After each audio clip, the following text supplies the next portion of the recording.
강혜신의 오늘의 미국.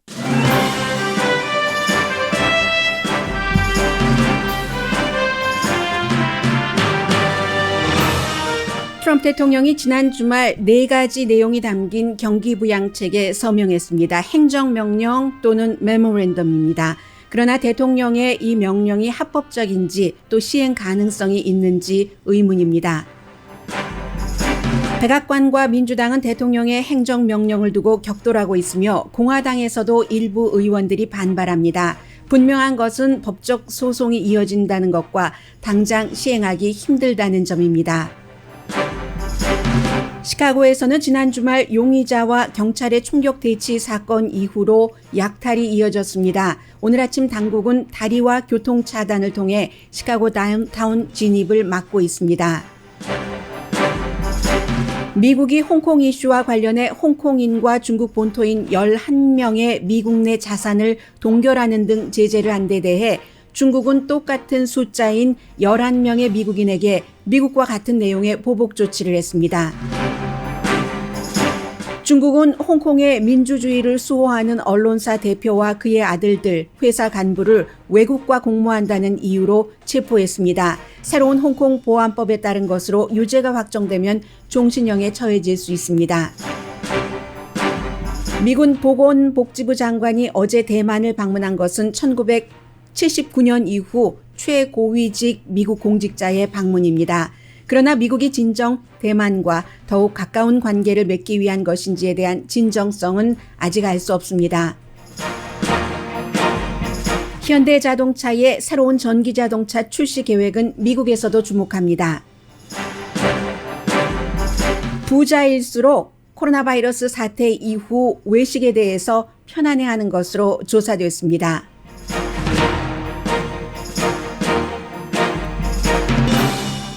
여러분 안녕하십니까? 오늘의 미국 강혜신입니다. 먼저 지난 주말 토요일에 대통령이 이제 4가지 안을 발표를 했는데 보통 이제 한국말로는 행정명령이라고 하지만 행정명령은 대통령의 그 특별한 오더이고 말 그대로 행정명령이라는 영어 단어가 붙고 그리고 행정명령보다 약간 낮은 단계가 메모랜덤이라고 하는데 이번에 그 4가지 조항 가운데 3가지는 메모랜덤 그리고 1가지는 행정명령입니다. 그런데 이 4가지를 다 시행할 수 있는가? 그리고 하나 정도는 시행할 수 있습니다. 시행한다 하더라도 그 돈이 전부 그 탕감되는 요즘에 그 forgiven이라는 단어를 많이 쓰고 있는데 그렇게 되는 것은 또 결코 아닙니다. 우선 4가지를 말씀드리자면 사실은 이 내용을 여러분들께서 처음에 그 주말에 뉴스로 접하시고 나서 그럼 나 실업수당 $600에서 $400로 줄어들긴 했지만 받긴 받는 거야? 라고 생각하시는 분들이 많으실 것 같은데 굉장히 모호하고요. 발표 내용 자체도 모호하고 미국에서 큰 돈을 쓰는 것은 대통령의 행정명령으로 되는 것이 아니기 때문에 우선 그 대통령이 원하는 그 발표를 했기 때문에 말씀을 드리겠습니다. 첫 번째 실업수당 $400로 한다는 것 그런데 말씀드린 것처럼 어떻게 될지 모릅니다. 또 이빅션을 좀 중지한다는 것, 돈을 못 내서 집에서 쫓겨나는 것을 중지한다는 것. 이것도 돈이 또 다 연방정부에서 주정부로 보내서 그 주정부라든가 여러 회사에 돈이 들어가고 이러한 형태로 해야지 되는데 그 돈을 어디서 쓸 것인가. 대통령은 재무부와 그 주택도시개발부 여기서 돈을 낸다고 했는데 그런 돈들이 의회의 승인 없이 긴급 지출이 가능한 것인가 의문입니다. 그리고 학생 융자 마찬가지고 그리고 이제 4번째 페이롤 텍스를 일단 그 안 내게 한다. 이것은 대통령이 굉장히 원했지만 이번에 공화당과 민주당이 모두 원치 않기 때문에 공화당도 뭐 페이롤 텍스 정도 일단 멈춤해 주는 것 같고 뭐가 그렇게 표시가 나겠는가. 공화당 어려운 지금 그 11월 대선을 치르려고 하는 의원들에게 전혀 도움이 되지 않는다라고 했지만 대통령은 계속 이 내용을 고수하고 있다가 이것을 행정명령으로 하겠다는 건데 이것도 문제가 있는 것이 할 수는 있어요. 이 부분은. 그 페이롤 텍스를 일단 중지시킬 수는 있습니다.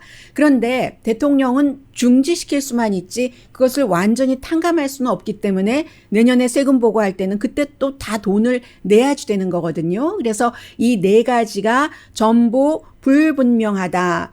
특히 이제 대통령은 국토안보부에 어떠한 비상 자금을 통해서 실업수당 그 $400 그 페이먼 하는 것 이것을 한다고 했는데 말씀드린 것처럼 미국에서 돈 쓰는 것은 대통령 마음대로 쓸 수가 없기 때문에 이 부분이 정확하지가 않습니다. 그래서 지금 민주당 반응은 제가 차라리 나중에 말씀을 드리겠습니다. 민주당이야 당연히 이게 그 위헌이라고 얘기를 하고 그리고 뭐 법적 소송을 법적 소송이 들어가면 일단 중지 명령이 내려지고 할 가능성이 높기 때문에 여러분들께서 금방 뭐 다음 주부터 지금까지 받지 못했던 $400를 받으신다던가 이런 일이 일어나기가 오히려 그 힘들다고 보시는 게 더 나을 것 같고요. 여러 가지 그 계획을 세우셔야 되기 때문에 제가 그대로 말씀을 드리는 겁니다. 먼저 이 내용에 대해서는 민주당은 물론이고 공화당은 아직까지는 트럼프 대통령이 필요한 정치인이 많이 있지만 그 같은 공화당 가운데서도 굉장히 이번에 어렵게 선거를 치러야지 되는 사람들은 대통령의 메모랜덤 내지는 행정명령에 반대하는 목소리를 내기 시작합니다. 공화당의 반대 목소리 전에 지금 공화당이었다가 무소속으로 그 공화당을 탈퇴한 그 미시건주가 지역구인 그 저스틴 아마시 의원의 얘기부터 전해드리자면 이 아주 간단한 얘기입니다. 미국 헌법이 대통령을 킹처럼 행동하지 못하도록 했다. 여기서 킹처럼 행동한다고 하는 것은 킹은 맘대로 하잖아요. 돈도 맘대로 쓰고 궁궐을 새로 지어라, 부숴라 하는 절대로 미국 헌법은 그렇게 하지 않고 돈을 쓸 때 의회를 통해서 쓰도록 했다라고 얘기를 했고요. 공화당 가운데서 대통령과 가장 최근까지도 가까웠던 린지 그레이엄, 사우스캐롤라이나가 지역구인 연방상원 의원이 위험하다가 지난주에 나오는 내용을 보니까 확실하게 지금 그 사우스캐롤라이나 주에서 이 지역이 지금 격전지가 됐거든요. 민주당에게 의석을 뺏길지도 모른다로 분리가 됐습니다. 린지 그레이엄 의원도 아직까지 의회에서 공화당과 민주당이 합의를 해서 경기부양책을 만드는 것을 나는 지지를 한다라고 얘기를 했습니다.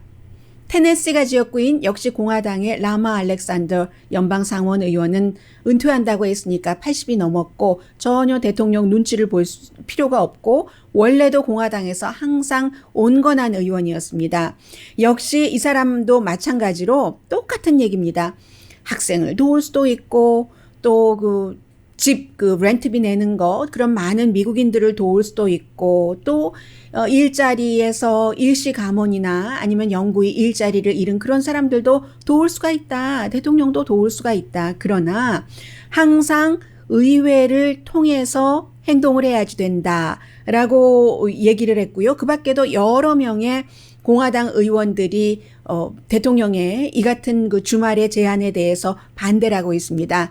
네브라스카도 레드 스테이트죠. 네브라스카의 그 벤세스 그 상원 의원도 마찬가지로 가장 강하게 위헌이다라고 얘기를 했습니다. 그래서 이제 분명하게 여러분들께 말씀드릴 수 있는 것은 만약에 대통령이 어떠한 형태로든 재무부 또 뭐 주택 도시개발부 아니면 국토안보부에 지금 책정돼 있는 돈을 비상으로 돌려서 집행을 하려고 한다면 반드시 집행 중지를 요청하는 법적인 그런 소송에 들어갈 테고 그다지 쉽지가 않을 것이라는 것을 말씀을 드리고요. 그 점에 대해서는 백악관에서도 지금 옳다 하면서도 인정을 합니다. 백악관의 마크 매도우 그 비서실장도 뭐 제한이 있다라고 얘기를 합니다. 가장 큰 제한은 대통령은 큰 돈을 쓸 수가 없기 때문에 그 $1,200 개인들에게 주는 이러한 것에는 손도 못 대니까 이번에 메모랜덤 내지는 행정명령에서 그 부분이 빠졌습니다. 그것을 비서실장도 인정을 했고요. 그런데 사실은 그런 돈 쓰는 큰 돈 되는 거 그것뿐만이 아니죠. 스몰 비즈니스 PPP 융자 같은 그런 형태도 대통령이 할 수 없고 그리고 지금 코로나 바이러스 사태 이후에 각 주정부에 돈을 주면 주정부가 또 로컬 정부에 배분을 하고 이러한 것도 대통령이 전혀 손도 대지 못하기 때문에 행정명령으로라도 말로라도 메모랜덤이라도 감히 해보지도 못하기 때문에 제한이 있다라고 얘기를 하는 것이고요. 그렇지만 이 레리 커드로 그 백악관의 경제자문 같은 경우 또 재무장관 같은 경우 전부 대통령의 이 같은 안을 지지하고 일요일이었기 때문에 어제 많은 시사 프로그램에 출연을 했습니다. 재무장관도 재무부에서 충분히 법적인 것을 검토하고 대통령이 내린 결정이다라고 얘기를 했지만 그것이 지금 뭐 최종적인 것이 아닌 것 같고요. 그리고 레리 커드로 경제자문도 마찬가지예요. Maybe we are going to go to court on them. 우리가 이 이슈에 대해서 법원에 갈 수도 있을 거야. 이렇게 인정을 하면서 말로라도 대통령의 그 지지층에게 내가 당신을 이만큼 생각합니다 하는 것을 보여주기 위한 것이라고 보시면 되고요. 특히 이 페이롤 텍스 같은 경우는 대통령이 페이롤 텍스를 본인이 재선되면 아예 없애겠다고 얘기를 했습니다. 아예 없애겠다고 얘기를 했는데 페이롤 텍스가 소셜 세큐리티하고 메디케어가 다 여기서 돈이 나오는 건데 그것을 아예 없앤다? 이것도 말이라도 쉽지 않은 것이죠. 그래서 여러분들께서 이것은 아직 그 확실치가 않다라고 보시면 되겠고요. 민주당은 제가 그냥 한마디만 보태겠습니다. 낸시 펠로시 하원 의장은 재무장관은 그렇게 말하는데 라고 기자들이 물어보니까 내가 나의 법률 자문에게 의논을 하고 물어본 결과 나의 법률 자문의 답변은 이것은 위헌이다라는 것이라고 얘기를 했고요. 그럼에도 불구하고 민주당의 그 낸시 펠로시 하원 의장과 척 슈머 상원 원내대표는 공화당과도 백악관과도 이것을 그 협상을 해서 더 포괄적으로 국민들을 도울 수 있는 국민들을 돕는다는 게 경기도 활성화할 수 있는 이런 것을 협상을 계속 해나가겠다라고 얘기를 했습니다.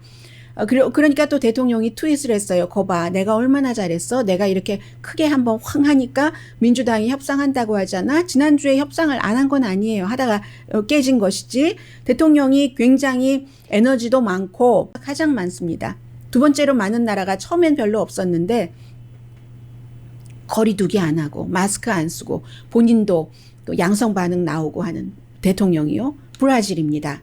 브라질이 확진자가 한 300만 명 되고 세 번째가 인도, 인구가 워낙 많잖아요. 한 200만 명 됩니다.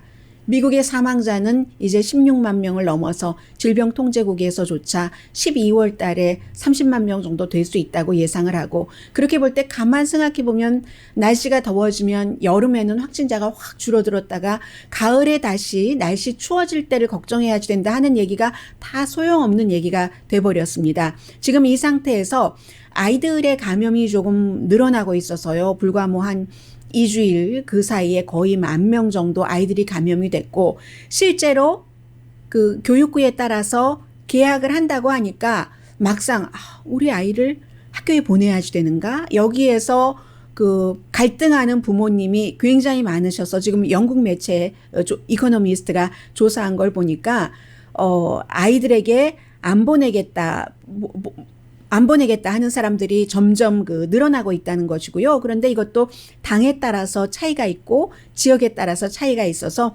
공화당은 보내겠다 하는 게 거의 60% 정도는 되고 무당파는 한 36% 정도 되네요. 그에 비해서 민주당은 20% 조금 넘습니다. 학교가 개학을 하더라도 아이들을 학교에 보내겠다. 그에 비해서 백신은 또 반대예요. 우리 아이 백신 맞춰야지 하는 것은 민주당은 60% 조금 넘고 공화당은 40% 조금 안 되고 무당파는 이 백신에 대해서는 오히려 공화당보다도 더 회의적이네요. 한 40%가 안 되는 공화당보다 조금 적습니다. 한 2포인트 정도 적은 그 정도 해서 이제 부모나 교육자도 마찬가지고 미국의 교육자 가운데 교육자의 약 반 정도는 역시 교육자면서 본인들도 부모이기도 하거든요. 그래서 대통령이 메모랜덤 내지는 행정명령에 아주 큰 것을 담지 못했지만 차일드 케어 프로그램 같은 것 이런 것들이 담겨야 학교가 개학을 하고 할 때 대통령이 원하는 거잖아요. 개학을 하는 것은 그 학교에 가서 아이들을 가르칠 그럴 선생님들도 아이들을 그 데이케어 센터 같은데 맡기고 갈 수 있는 이런 것인데 체계적으로 뭔가가 이루어지지 않았기 때문에 미국은 앞으로도 한참 동안 이 코로나 바이러스 그와 연관된 경제적인 어려움을 겪을 것이라는 것은 너무나 아주 그 환하게 보입니다.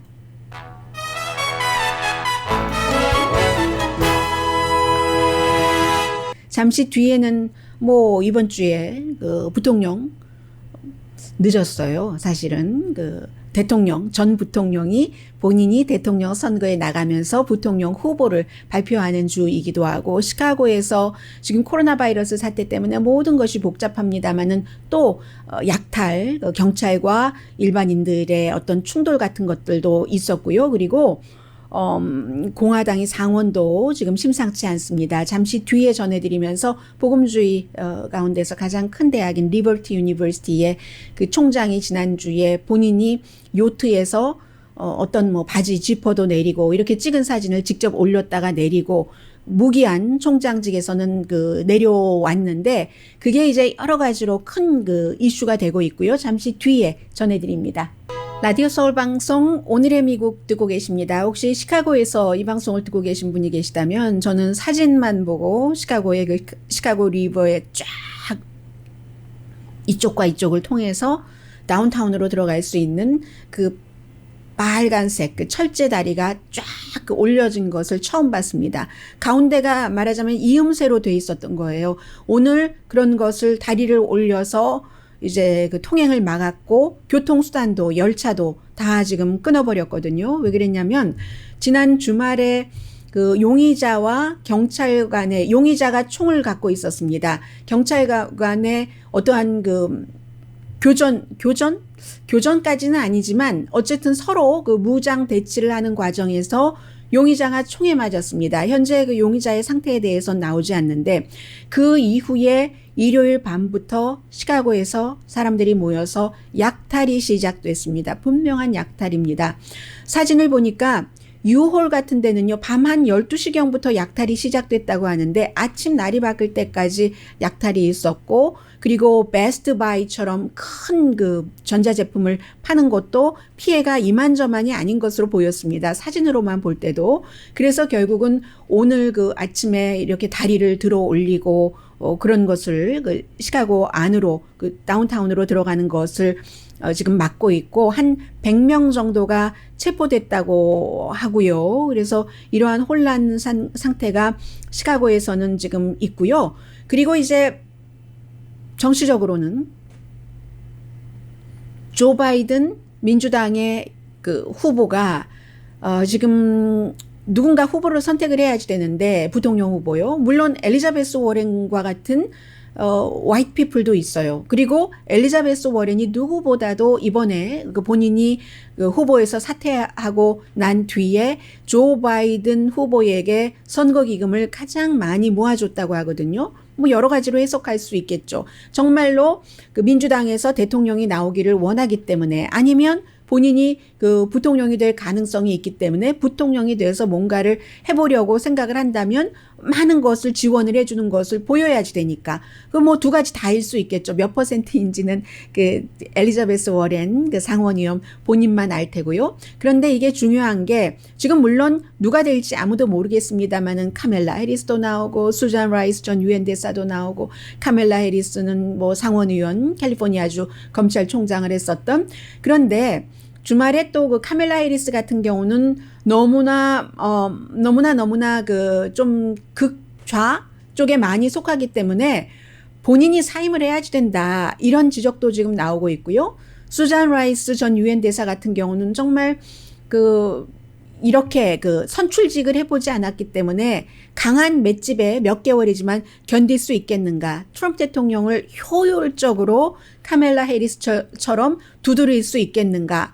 대통령 후보가 두드리지 못하는 정말 두드려 패는 게 부통령 후보가 하는 일이잖아요. 미국 선거에서는 특히 막바지에서는 그런 부분이 있고 다른 캘리포니아주의 로스앤젤레스가 지역구인 하원 의원도 있고 한데 문제는 엘리자베스 워렌 후보를 후보가 아니라 연방 상원 의원을 빼고는 다른 그 지금 물망에 오른 사람들이 거의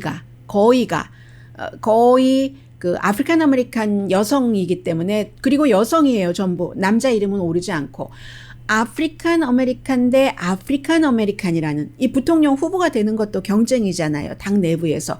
그게 참 나중에 혹시 조금이라도 그 상체기가 난다면 문제인데 하는, 아프리칸 워먼의 서로 경쟁에서 누군가 화이트 피플에 의해서 이제 선택이 됐다 하는, 이게 이제 그 조금 그 지금 이슈가 되고 있고요.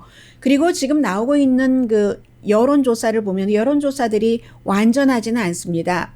완전하지는 않는데 지금 보면은 네이실버가 조사하는 것과 538io 그리고 Real Clear Politics가 가장 사람들이 많이 보고 있는데, 뭐 그 사이에 퀴니피악도 있고 라스무센도 있고 공화당에 아주 좋게 여론조사 결과를 많이 내고 있는 그런 것도 있는데, 대체적으로 그 538과 네이실버 그리고 이제 그 Real Clear Politics를 보면은, Real Clear Politics를 보면은 최근에 특히 트럼프 대통령이 다시 코로나 바이러스 브리핑을 시작한 뒤에 여론이 몇 포인트 오르는 것으로 나옵니다. 그런데 네이실버의 이 그 538을 보면은 그렇지 않거든요. 그래서 이제 그런 것도 정확하지 않다라고 보시면 될 것 같고, 드디어 이제는 사우스캐롤라이나가 지역구인 그 린지 그레이엄 뿐만이 아니라 지금 공화당에서 어쨌든 합의를 이뤄내지 못했잖아요, 경기 부양책에 대해서. 민주당은 낸시 펠로시가 하원에서 해냈고, 민주당이 해내고 3개월 뒤에도 공화당이 통일된 것 없고, 공화당과 민주당도 합의를 보지 못하고, 대통령은 본인이 원하는 대로 하겠다고 하고 그 뭐 시행 가능성조차 불투명한데도 딱 그 발표를 해버리고, 미치 매코넬도 위험하다는 조사가 지금 많이 나오고 있거든요. 퀴니피악의 여론조사 결과입니다. 미치 매코넬 공화당의 상원 원내대표조차도 지금 그 11월 달 그 선거에서 켄터키에서요, 이게 그 애매하다. 수잔 콜린스는 뭐 당연히 메인주에서 지금 힘들고 있고요. 그 밖에도 공화당에서 지금 그 상원이 어떻게 돼 있냐면, 의석이 전문가들이 볼 때 확실히 확보된 게 그 100명이잖아요. 100명 가운데서 지금은 이제 공화당이 다수당이지만 52명. 그런데 민주당이 45석을 확보를 했고, 공화당이 민주당보다 한 석 많은 46석을 확보를 했다는 겁니다. 지난주보다도 더 늘었어요. 지금 애매한 곳이 해서 9군데가 지금 격전지인데, 연방 상원 의원 선거 이 가운데서 한 군데만 빼고는 다 공화당이 지금 의석을 갖고 있는 주입니다. 그러니까 공화당에게 굉장히 힘든 싸움이다, 상원도요. 그렇게 볼 수 있는 것이고, 지금 또 트럼프 대통령이 여러 가지 그 마음도 조급해지고 하면서 독자적으로 공화당과 달리 여러 가지를 내놓고 있고, 공화당에서도 슬슬 대통령에게 고개를 치켜드는 그런 의원들도 나오고 있는 상황에서, 이제 그 복음주의에서 가장 그 큰 지지를 받았었던 뭐 제리 파웰 주니어, 글쎄요, 이 제리 파웰 주니어 총장 같은 경우도 리버티 유니버시티 버지니아에 있는 이 리버티 유니버시티의 총장 같은 경우도 보통 사람은 아니기 때문에 아주 평범하고 또 조용히 일을 하는 이런 스타일은 아니기 때문에, 또 앞으로 남은 얼만큼 동안 대통령을 위해서 열심히 일할지 일하지 않을지 모르겠습니다만은, 이 사람이 지난주에 결국은 이사진들이 물러나셔야지 안 되겠습니다. 뭐 얼만큼 기간이 될지 모르지만 일단 그 자리에서 총장직에서 떠나 계십시오라고 얘기를 했고, 본인도 할 수 없이 그렇게 했고, 말씀드린 것처럼 요트에서 파티를 하는데 블랙워러다라고 얘기하는데 뭐 잔을 들고 있는데 와인처럼 보이긴 했어요. 많은 사람들이 그렇게 생각할 정도로. 본인은 블랙워러라고 하고, 리버티 유니버시티 학생들은 술 마시면 안 되고, 옷도 굉장히 단정하게 입어야지 되고, 본인은 그 젊은 여성 허리에 이렇게 팔을 감싸고, 그리고는 나중에 해명을 할 때 그 지역 방송국과 인터뷰를 할 때 내 와이프의 어시스턴트인데 이 여성이 지금 임신을 해서 옷이 다 끝까지 안 올라가, 내가 그걸 흉내낸 거야 하고, 이 여성도 똑같이 짚어내리고, 이 리버티 복음주의, 가장 큰 복음주의 대학교, 영향력도 원 오브 더 영향력 있는 대학교의 그 총장이 본인도 짚어내리고 배도 다 올리고 이런 사진을 본인이 올렸어요. 소셜미디어에. 그랬다가 사람들이 막 비난하니까 내리고 공화당에서도 엄청 비난을 했고 바로 이 사람이 리버티 대학교의 총장 자리를 내려온 것이 대통령에게는 얼마나 영향을 미칠까. 이게 너무 중요하죠. 대통령이 리버티 유니버시티 가서 연설도 했고 항상 대통령이 중요한 일이 있을 때마다 이 사람이 나서고 그리고 이제 이 제리 파웰 주니어가 어떤 일도 했었냐면 캘리포니아주에서 샌버나디노에서 총격 사건이 일어났었을 때 다 남 안 보이게 총을 가지고 다니면 이런 일이 없을 텐데 대통령이 하는 얘기 또 총기협회에서 하는 얘기와 똑같은 얘기를 하면서 대통령을 보호하고 그 당시에는 그러면 무슬림을 들어오지 못하게 했을 텐데 총을 다 가지고 있었으면 그 안 보이게 컨실드 된 그런 총을 갖고 있었으면 이렇게 얘기를 해서 그 자체도 굉장히 비난이었습니다. 물론 본인은 복음주의 대학교의 총장이긴 하지만 아버지가 처음에 만들었을 때 학생이 154명밖에 안 됐지만 지금은 10,000명이 넘는 그렇긴 하지만 그리고 이 사람은 목사 아니에요. 변호사거든요. 사업을 아주 잘하는 거죠. 그런 정도로 대통령을 항상 보호하고 코로나 바이러스 사태가 있었을 때도 일찌감치 지금이 아니라 봄부터 학생들 학교로 돌아와야지 된다고 얘기를 했었던 총장이거든요. 이런 사람이 지금 일단 자리에서 내려왔기 때문에 트럼프 대통령에게 얼마나 마이너스가 나느냐. 그건 또 이제 알 수 없는 일이고요. 그리고 지금 그 일이 있고 나니까 다시 한번 사람들에게 리마인드를 매체에서 많이 해주고 있는데 저는 여러분들께 뉴스가 하도 많아서 이런 뉴스는 전해드리지도 못했거든요.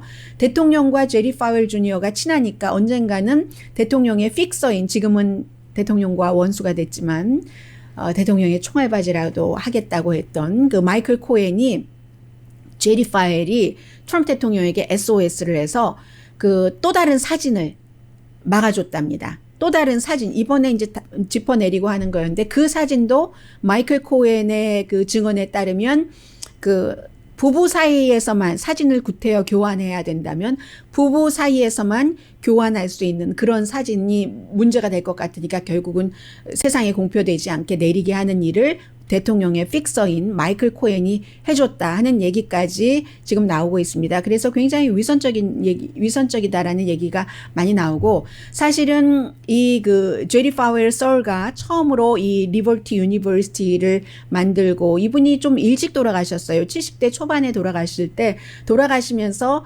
자녀가 셋이 있는데 아들 2명에게 딱 관리를 나눠준 거죠. 이 리버티 대학교는 이 제리 파웰 주니어에게 그리고 조나단인가요? 네, 조나단 또 다른 아들에게는 학교 옆에 붙어 있는 교회를 관리하라고 했습니다.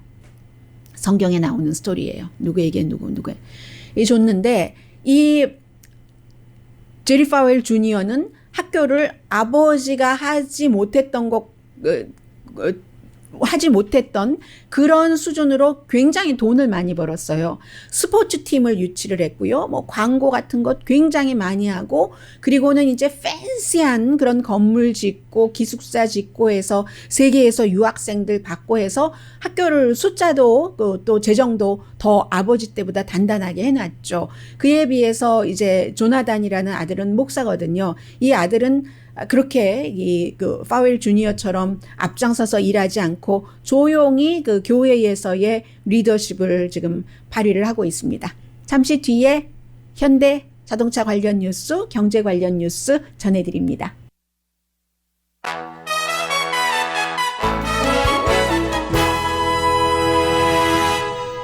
라디오 서울 방송 오늘의 미국 듣고 계십니다. 네, 미국 사람들이 보니까 생활을 굉장히 단순하고 간소화하는 미니멀리스틱 이런 형태로 라이프 스타일로 가고 있다. 그럴 수밖에 없겠죠. 그래서 지금 제가 한 조사를 보고 있는데요. Study Finds라는 그런 조사를 보고 있는데 지난 5개월 동안에 모든 비를 다 내는 것을 중단한 그런 사람들도 있고요. 26%는 셀폰 빌이나 케이블 빌을 못 낸 적이 있다. 그리고 또 다른 25%는 이제 그렇죠. 이게 뭐 스트리밍 서비스니까 좀 다르겠네요. 뭐 넷플릭스 가장 필요한 때라고도 할 수 있는데 그리고 앞으로도 점점 걱정이 된다는 겁니다. 에너지봇이라는 데서 주도를 해서 조사를 했는데요. 그러다 보니까 이제 끊는 거예요. 많은 것을 끊을 수밖에 없는 상황이다. 이것은 이제 코로나 바이러스 사태 이후에 어떠한 그 추세인 것이고, 그런데 오늘 그 악시오스가 보도한 것을 보니까 부자 미국 사람들이 코로나 바이러스 사태 이후에 식당에 가서 밥을 먹거나 아니면 투고를 하는 이런 것이 조금 돈이 부족한 그런 사람들보다는 많답니다. 외식을 좀 더 편안하게 한다는 거예요. 시빅 사이언스라는 데서 조사를 했는데 수입이 많으면 많을수록 밖에 나가서도 먹는 거나 뭐 투고하는 거나, 그래서 미국 사람들 부자의 4분의 3 부자의 그 4분의 3 정도가 굉장히 그 지금 코로나 바이러스 사태 이 기간 동안에 돈을 그 많이 그 썼다고 하거든요. 그래서 뭐 제일 많이 쓰는 게 먹는 거죠. 어디 가서 쇼핑을 할 것도 아니고 쇼핑할 의욕도 없고, 쇼핑을 해서 뭐 어디에 손님을 초대를 하기 위해서 가구라든가 작은 액센트 같은 그 퍼니처를 살 일도 없고 옷 입고 나갈 데도 없고 그렇기 때문에 의류업 하시는 분들은 요즘 전업 하시는 분들이 많이 계시잖아요. 특히 이제 지난 3개월 동안 이런 일들이 많이 일어났는데 31.7%의 성인 수입이 연방 그 최저 빈곤선의 130%는 되는 사람. 연방 그 빈곤선이요. 4인 가족을 기준으로 할 때 연방입니다. 주는 주마다 다르죠. 주택값이 다르고 뭐 유틸리티 값 다르고 하니까. 그래서 4인을 기준으로 할 때 약 31,000달러 정도 되거든요. 31,600달러, 31,590달러니까. 그래서 이것의 130%를 그 버는 사람, 가정의 수입, 그런 사람 그 130%나 아니면 조금 덜 버는 이런 사람들도 이제 성인들이 밖에 나가서 많이 먹었고요.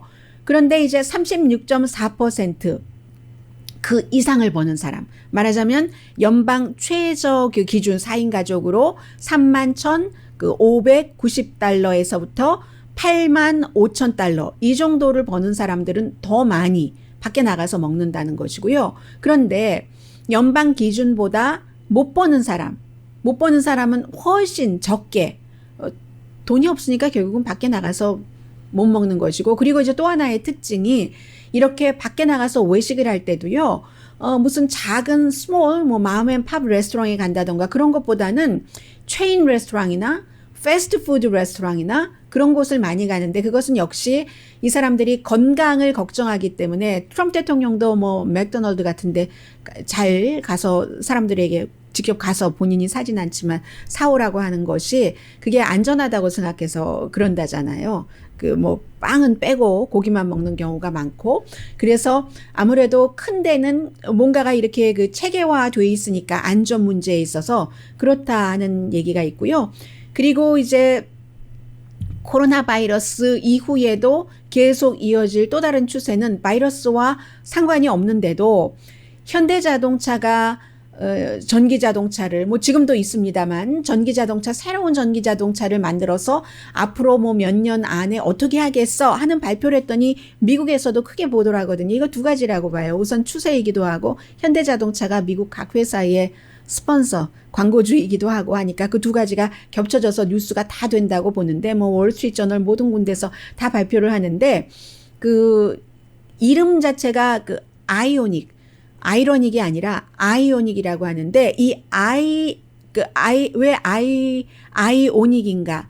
그 유니크 뒤에는요, 유니크에서 오닉 이렇게 되는 것이고, 앞에는 이온이라는 게 전기의 힘으로 만들어지는 에너지가 이온이잖아요. 해서 이온과 우리 현대는 너무 특별해, 너무 유니크해 해서 그 아이오닉으로 두 가지 단어를 합쳐서 그렇게 만들었다고 하는 건데, 이게 바로 현대자동차가 무슨 멀세디스 벤츠가 있고 BMW가 있고 미국의 크라이슬러가 있고 무슨 프랑스의 무슨 자동차가 있고 하지만 또 저가 자동차에서 요즘은 고가도 많습니다만 그런 중요한 부분을 차지하고 있잖아요. 그래서 결국은 큰 자동차 회사는 전기 자동차로 가고 있다 하는 것을 보여준다는 점에서 미국에서 크게 보도를 하고 있는 겁니다. 그래서 이제 2024년까지 아주 원대한 꿈을 갖고 2025년이 되면은요, 현대가 지금 희망하기를 세계 전기 자동차 시장 점유율의 10%를 차지하겠다, 우리가. 그리고 정말로 그것도 더 아주 친환경적인 그런 그 자동차를 만드는 세 번째 메이커가 될 거야. 첫 번째, 두 번째 어딘지 모르겠어요. 세 번째 메이커가 될 거야.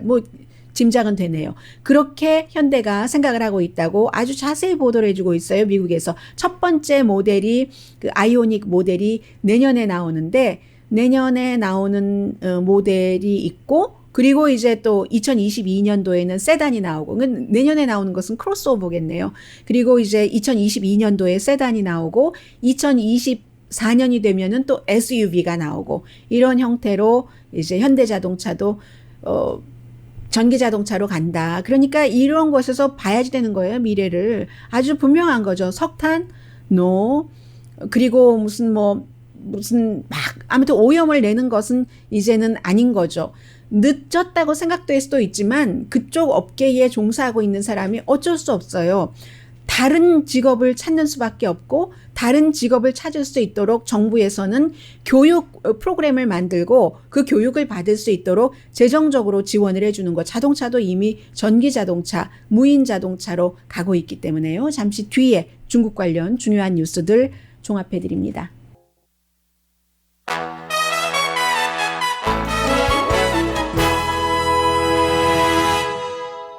라디오 서울 방송 오늘의 미국 듣고 계십니다. 주말에 이제 미국이 홍콩 보안법을 통과시키는데 관련이 됐었던 홍콩 경찰 커미셔너라든가 이런 사람들 딱 11명을 집어서 미국에 오지도 못하고 미국에 있는 자산을 동결한다고 발표를 했습니다. 그러니까 이제 홍콩 보안법 이후에 중국이 관리를 하게 되니까 미국은 관계를 끊을 수도 있다는 표시죠. 그러니까 중국도 똑같이 11명입니다. 상원의원 5명, 하원의원 1명, 그리고 나머지 5명은 어떠한 그 재단의 사람. 그래서 당연히 정치인들은 그동안 중국에 대해서 강하게 해야지 된다라고 주장을 했었던 테드 크루즈라든가 텍사스의 상원의원 마크 루비오, 또 그 플로리다, 그 밖에 이제 그런 의원들이고, 그리고 미국 재단에서 이제 예를 들어서 다 민주주의 이런 말 들어가는 재단이에요. National Endowment for Democracy, 그리고 National Democratic Institute for International Affairs 이런 형태로, 또 Freedom House가 있고 Human Rights Watch가 있고, 또 공화당 인터내셔널 공화당 연구소 이런 곳이 있는데, 지난달에 방문 금지하도록 마르코 루비오 같은 경우 테드 크루스와 금지령을 이미 받았어요. 그리고 이번에는 무슨 완전히 경제 제재를 하겠다. 이 사람들이 중국에서 어떤 경제 활동을 할 수 있을지는 모르겠습니다만은 그런 일을 하니까 지금 농담하는 거야? 이런 식으로 정치인들 사이에선 반응이 나오는데, 저는 그것보다는 그런데 행정부에서는 한 명도 이 명단에 넣지 않았다 하는 것이고요. 그리고 또 중국은 지미 레이라고 천안문 사태 이후부터 홍콩으로 넘어와서 신문사를 하면서 애플 뉴스라든가 이런 것을 하면서 중국 공산당을 비난해왔던 바로 그 사주와 아들 2명, 보좌관 이런 사람들을 체포했는데 외국과 공모를 했다는 거예요. 이 유죄가 되면은 이제 최고 종신형까지 처해질 수 있는 것이고요. 대만의 보건복지부 장관이 갔습니다. 미국이에요. 대만이 이제 코로나 바이러스를 잘 했잖아요. 그래서 가는 것이 크게 이상하지는 않으나 지금 많은 전문가들은 지금 대만과 중국과 협상할 때는 어떻게 해보겠다고 다정한 것처럼 하다가 또 대만에 무기도 팔지 않고 있잖아요. 중국이 또 어떻게 나오고 중국과 관계가 약간 개선될 때 오히려 대만이 역풍을 맞을 수도 있다. 이런 얘기하거든요. 그게 이제 트럼프 행정부의 진정성이라는 거죠. 강혜신이었습니다.